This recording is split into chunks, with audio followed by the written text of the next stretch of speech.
After a crazy offseason of so many teams building up their rosters to get into the playoffs, I'll be talking about how the Kings did this offseason and how we are going to the playoffs this year. This is Sac City, home of the Kings, and we're back this year with more content, more opinions, more graphics, and I can't wait to get you going on the Sacramento Kings 2019 and 2020 season. Are you ready? Is you ready? Ready? You say you ready? Whole squad ready? Ready? Is you ready? Are you ready? Ready? Is you ready? Whole squad ready? You can bring what you got. I'm going to the top. Can't hang with us. Can't bang with us. My squad better hang it up. We've been grinding hard. Can't take that from us. We've been grinding hard on the job. Can't take that from us. Sacramento. Bring what you got. Bring what you got. Bring what you got, I'm going to the top. You can bring what you got, I'm going to the top. So as you might have noticed through that little montage, the Kings don't have a lot of the same players as we did last year. So I'll be talking about all the moves the Kings made this offseason and how they have improved our team greatly. And with the new season comes more Sac City, home of the Kings, opinions and reviews of every exciting and disappointing games. Now, the layout of this year will be a little different, since unfortunately I am a student in 10th grade. I don't have a lot of time during the week, so this is what we're going to do. Every Sunday, I'm going to release a video talking you guys through the Kings' schedule that week and kind of what to expect in each game. Now, if you want a real preview of the game, I'll be posting a full report on my blog, saccityhomeofthekings.blogspot.com. It'll be in the link. The link will be in the description below, and after every game, I'll release my personal review on this channel and who looked good and what we could have done to win that game. But let's be honest, it's a lot of times what looked good and how we did win the game. Positive attitude. So with that, let's talk about the moves the Kings made this offseason to improve our team. Now I'm going to talk about who the Kings got this offseason that we're going to make a definite impact on our team. So to start things off, probably the most notable change that the Kings made this offseason was that we waived our 4-year veteran Willie Cauley-Stein.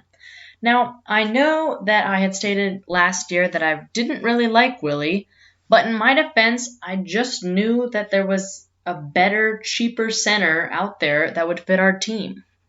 The center we got to replace Willie was Dwayne Dedmon. He was the Hawks center last year, and to be honest, I haven't heard much about this player before we got him. But basically, he's a better, more consistent center than Stein was. Plain and simple. So this was a smart move for the Kings that will hopefully make our team less dominated by great bigs in this league.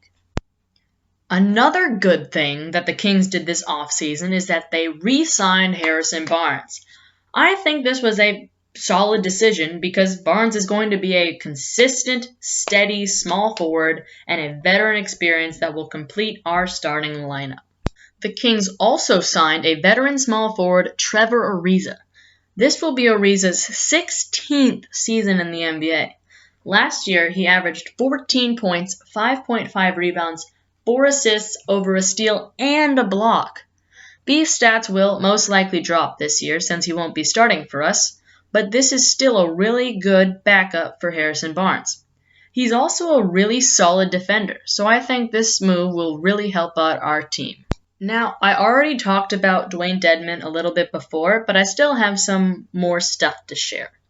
Last season, Dedmon averaged 11 points, 7.5 rebounds, 1.5 assists, over a steal, and a block.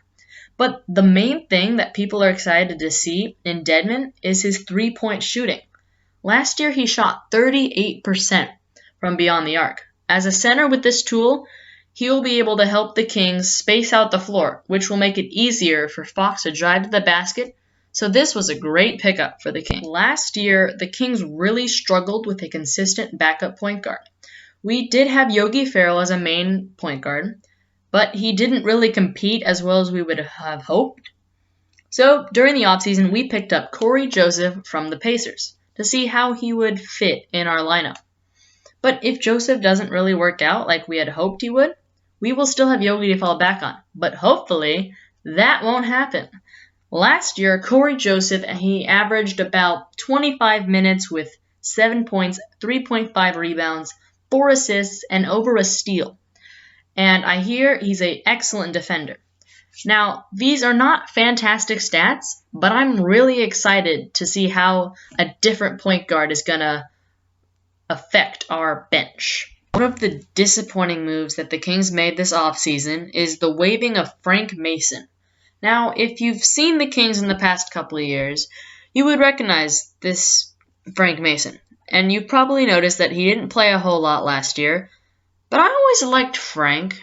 I thought he was an exceptional handler and passer.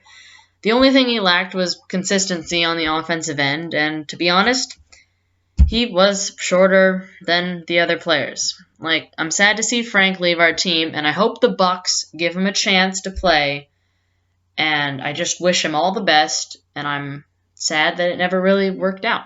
On our last season, one of our announcers, Doug Christie, referred to 2 different players in the league as Mr. Uh-oh, which basically means they were really aggressive and just out-hustled our team, which was not fun to watch. One of those players was Montrezl Harrell on the Clippers, which you probably all know from what he did against us last year. Now, during this offseason, the Kings picked up the lesser-known of the Mr. Uh-ohs, Richaun Holmes, to have as a backup center or power forward on our team. I know some of you are thinking that we have Harry Giles. We don't need a backup center or power forward.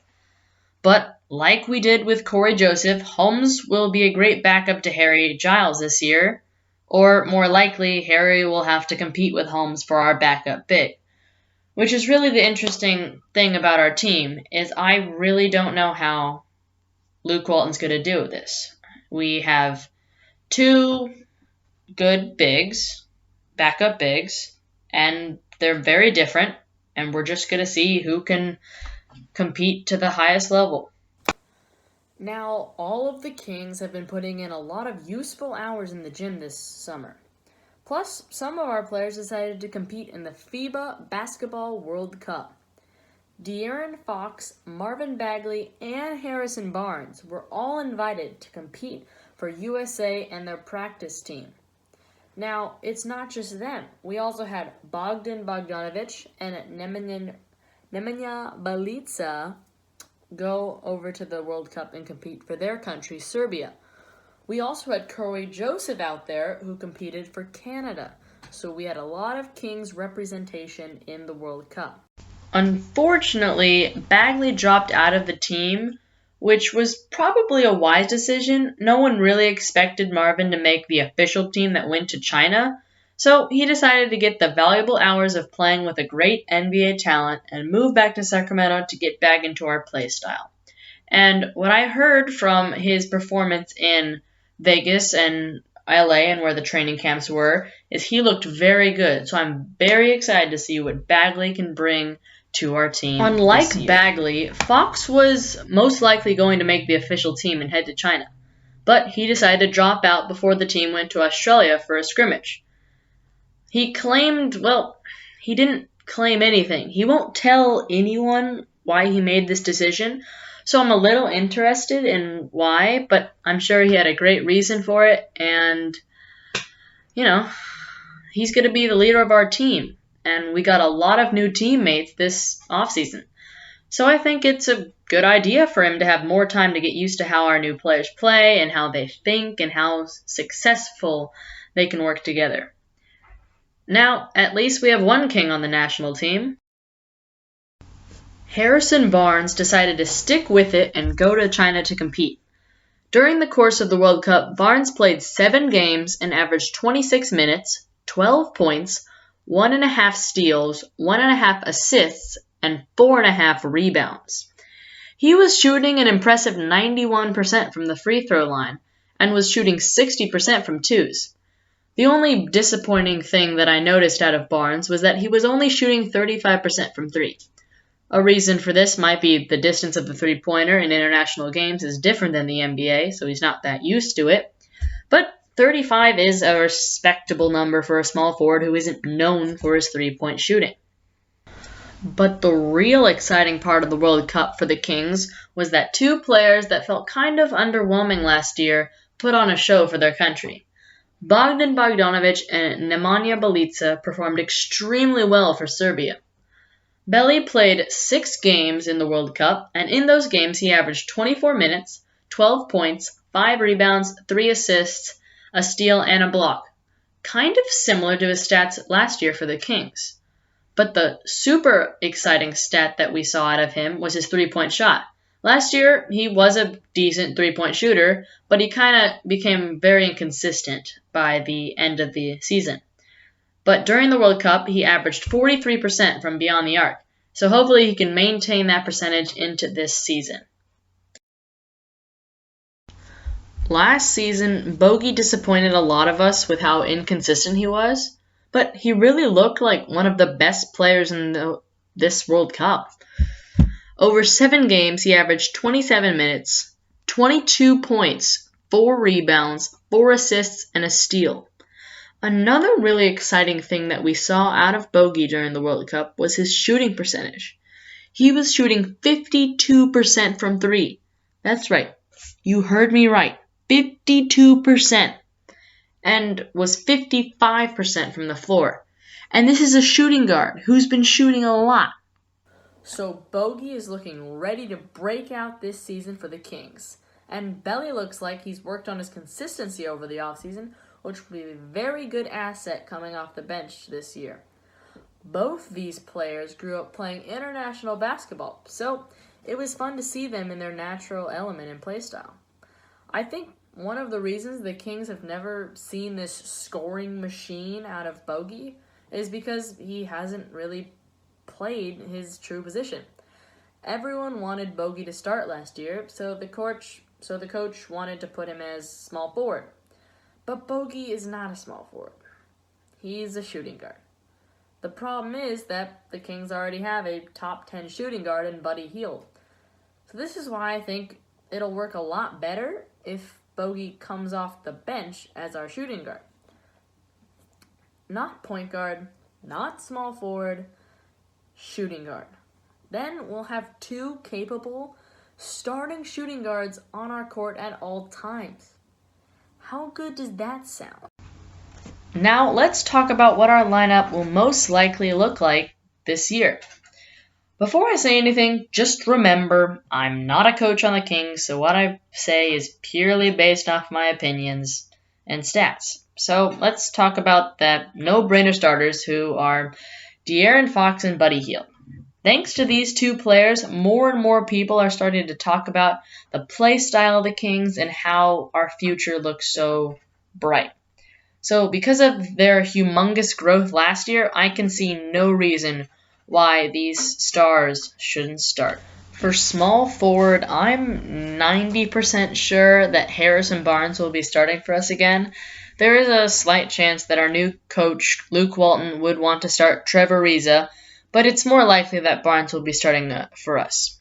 Barnes is pretty consistent, is a great veteran presence to have on the team, full of young players. Plus, he's already looking good from the World Cup, and I'm excited to see what he can do for us this season. There is sadly always a chance that Luke Walton will start Bogdan Bogdanovic as a small forward, but we're not going to talk about that.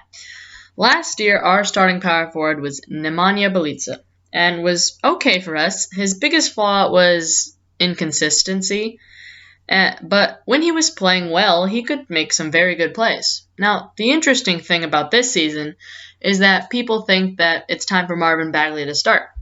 And at the end of the day, it's really up to Luke Walton if Bagley starts. Personally, I believe if a player has the potential to be great, then he should be getting enough minutes to be great. So even if we start Bagley and he doesn't perform very well in the first couple games, we just need to be patient with him and let him have more time and space to improve. So let's not go into the season expecting Bagley to come out playing like an all-star, but let's start him anyways and see how it goes. So that's our starting power forward, and I think the center position is going to be pretty easy to guess. We let our last year's starting center go, and we picked up Dwayne Dedmon. So I think it's kind of obvious that he'll be starting for us this season. And going into the season, I've set my expectation for Dedmon pretty low, but hopefully he gives us a surprise. Now let's talk about what our bench is going to look like this year. For point guard, it'll be in between Yogi Ferrell and Corey Joseph. I'm leaning towards Joseph since last year Yogi was kind of underwhelming, so let's give Corey a chance, and I'm excited to see what he can do for our team. Our backup shooting guard will be Bogdan Bogdanovic, obviously, and I'm not trying to be super biased with saying Bogey, if we get World Cup Bogey, he'll have a chance for Sixth Man of the Year, and that's what I think he should try to strive for while he's playing on our bench this year. Our small forward coming off the bench this season will most likely be Trevor Ariza. I say most likely because I don't know if we might find a better small forward on our team than Ariza, and there's always a chance that Walton could mix things up and maybe make Bogey. I don't know. But let's just say he will be our backup small forward this season. Now, our power forward on the bench will be Nemanja Bjelica. Last year he started for us, but I think he'll fit in a lot better coming off the bench for us since he is inconsistent, but he'll have the time to work on that on the bench. Now, our backup center is my biggest wonder going into this season. We could either play Harry Giles or Rashawn Holmes, and I'm going to be completely honest, I have no idea who we're going to play. I mean, I would think that Giles has the fan vote and the staff vote since he's been in this organization for 2 years, but I'm leaning towards Holmes. I've seen both these players in action, and I just see more fight in Holmes. I can just tell that Holmes was built for this league, and I just haven't seen that in Giles. So that's going to be it for this video. If you want to see my full report and blog about this upcoming season, go to the link in the description below. I'm so excited to go through this season with you guys, and see you soon.